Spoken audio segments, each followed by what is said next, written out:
Hello, and welcome back to another lesson in this computer networking course. Okay, like I tell you guys always, we are starting off with the CCNA exam track. Okay, whether you're taking the exam or you're not taking the exam, this is to help you understand how computers communicate with one another. All right. Now we talked about so much, but today we're going to talk about layer 2 security features, okay? Because we're still in the security realm, in the security week. So let's talk about layer 2 security. We talked about securing the network, the intro, what is security in a network? How do we secure a network? Little things like the AAA server, whether that's TACACS Plus or Radius, we know different ways to mitigate risk in our network. Okay, so let's hone in a little bit and talk about layer 2 security features. Okay, now these are common layer 2 threats. We have rogue DHCP servers, which are DHCP servers that do not belong to us.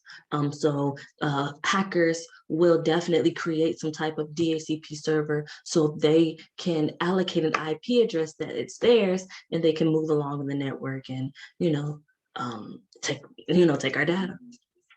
Another threat is invalid ARP packets, right? So hackers will also create ARP packets that are malicious, that are not real, that do not belong to a real device. And they will also create invalid MAC addresses. They'll have MAC addresses that do not belong to our network, or MAC addresses that are false, or just a hacker's MAC address will come in, and that's not what we want. We don't want anyone that doesn't belong on our network. So these are the most common threats on our layer 2 network, which are switches, right? And switches do what? Forward traffic based off of MAC addresses. Right? So these are common threats. Going more into those threats, right? So we have rogue DHCP servers. So we have a mitigation technique, which is DHCP snooping. So we configure this, and all it is it acts like this firewall between an untrusted host and a trusted DHCP server. So you'll probably configure DHCP snooping on that switch that's between the DHCP server and all other clients that may or not be valid, right? So we have it on our switch. Our end users are going to say, hey, I want to connect to the network. So I'm going to connect to the network, and I'm going to ask for a DHCP address, or I'm going to connect the DHCP server to get an address. And it's basically the switch will basically say, hey, this is the only DHCP server we will trust. Anybody else that comes on, we won't. So the client is okay. If another client comes in and say, well, I'm the server, is going to say, no, we got our server that's accounted for already. So you go and get out of here. And again, it's just filtering out different type of DHCP messages. It's literally here to just watch DHCP messages to ensure that it's coming from where it's supposed to come from. Okay, there's a couple command lines that we're actually going to add, and that's really all it is. We're just snooping DHCP packets. All right. Invalid ARP packets. We know what ARP is, right? Address resolution protocol. We're resolving an address, whether that's a MAC address into an IP or an IP into a MAC. If you do not understand ARP or the ARP process, you're going to have to go way back to like week 2 to basically get spun up on it. But from here, we should know what ARP is. So invalid ARP packets. What do? We configure a dynamic ARP inspection, and all it is rejecting invalid and malicious ARP packets, because again, hackers are going to try to put in ARP packets to get into our network. So we don't want to accept that, and we don't want to put that into our switch or put that into our tables, into our database, to allow them to, access our network. So we're going to put a dynamic ARP inspection to just reject any ARP packets that are invalid. Okay. And that's all that configuration will do, right? That's all it's set up. Another threat is invalid MAC addresses. So if we scroll down here to port security, so we're going to configure port security specifically for MAC addressing, right? So we're going to say, hey, is this MAC address, should it belong here, shouldn't belong here, who's going to restrict it? We're literally just limiting access to ports, right? Port security, kind of self-explanatory, right? All it does is identify the MAC address of the clients that allow to forward traffic through an interface. So we're literally putting on the switch, hey, this MAC address can come here, but anything that comes from port 02 or port 03, no MAC addresses can come through here because those ports are supposed to be open or closed or whatever the case may be, right? We're literally just limiting access via your MAC address. Like simple, plain, self-explanatory. Now for a CCNA exam, they want you to configure both of these three. They want you to know how to configure each three of these. To get a more understanding of these protocols, right? DHCP snooping, dynamic ARP, inspection and port security. Chapter 8 and chapter 6 in the CCNA book is kind of your go-to. But if you kind of have a solid understanding of these protocols like DHCP snooping, it's just snooping out DHCP packets to ensure that that is a trusted DHCP server. It's not someone to just put in a server and say, hey, here, send your request to me. Dynamic ARP inspection, we're doing the same thing, but instead it's on ARP packets.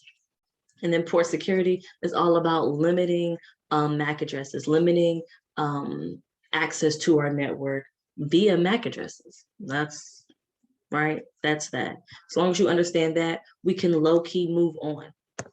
Now, here is a blog that kind of gets you a little more understanding of what you kind of, what you just went over.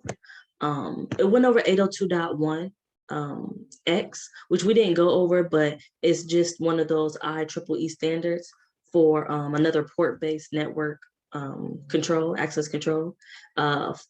And I believe specifically for wireless. Actually, no, it's wireless and wired, right? So it's good to understand 802.1x. It's, again, just a way to limit access to our network and wirelessly, right? DHCP snooping, we kind of already went in, but it gives you little bullet points that, help you understand more of DHCP snooping.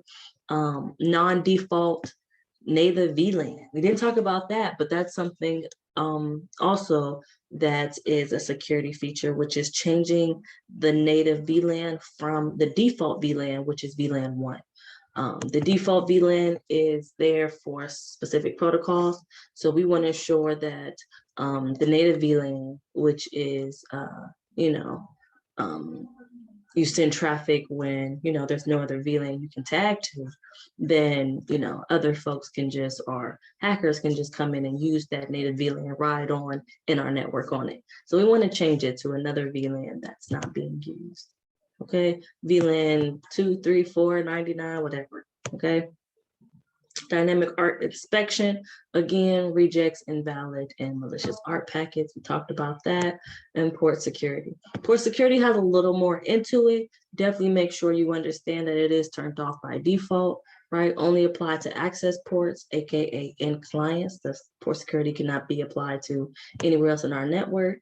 The configuration of port security could be static, dynamic, sticky, or max. Static, we manually set. Dynamic is learned dynamically. Sticky, we manually set the MAC address, and it disables by the MAC aging. And the max amount is only allowed 5 MAC addresses to come to this port. So the 6th one will be rejected. And if it violates, if the port gets violated any type of way, it goes into these 3 modes. So it's good to know these modes, which is shut down, restrict, and protect. I suggest you really understand those modes because they will ask you the difference between, okay? And then these are really just configurations, honestly. because the exam wants you to configure these 3 security protocols, okay? These 3 is DHCP snooping, a dynamic ARP inspection, and port security. Let's go to our Notion. Basics of security. Lab, that's what we want to go. So if we go to our lab, DHCP snooping, right? Port security and dynamic ARP inspection. I don't have one here. I'll put one here. But make sure that you do these labs. If you got a solid understanding of these 3 definitions, then go ahead and do the lab so you can, you know, expound on that. And then, you know, make sure you read the chapters, take notes, flashcard it out, and you'll be good to go with going over the next lesson. You know, this is really just configuring. And for me, like I said, it's kind of self-explanatory because when I look at DHCP snooping, when I look at this right here, honestly, you know, DHCP snooping is literally just rogue DHCP servers, right? Dynamic ARP inspection is literally just invalid ARP packets, you know, and port security is really just invalid MAC addresses. We're going to secure it via MAC addressing, right? Again, as long as you can kind of understand that basics right there to remember that, you know, these terms, what they kind of go to, then, I mean, you're good to go with just configuring it to get a, you know, understanding of the configurations of the syntax, and then, you know, move it along. No need to spend forever, you know, trying to put this in your head. It's really just repetition. After you do the lab, make sure you get the flashcards, add more flashcards if you need to. Or maybe if you want to send me a message, or, you know, be one of a helper to add in more flashcards to get a better, just to add more flashcards, but better understanding, better retention on it, then definitely reach out, definitely do what you need to do. I'm all here for it. But yeah, outside of that, definitely utilize each other, utilize Google. If you don't understand anything, like what is rogue, Google it, Google it, Google it. You need to be a master Googler, you know. For the exam, we're literally just playing game of memory, okay? Once we get probably to week 6, next week, we talk about automating the network. I'll put something in the CCNA exam dumps so you can start quote unquote remembering what questions look like and knowing what to study and what not to study. Okay. But until then, make sure that you definitely understand these layer 2 security features and you know how to configure them. Okay. Then we'll move on. We'll move on to wireless LAN, which I believe we already did, but we'll just go over a little bit more, okay? Let me see, wireless security. We'll go over a little bit more, all right? But until next time, I will see you guys tomorrow or next time, because I may just, you know, do something with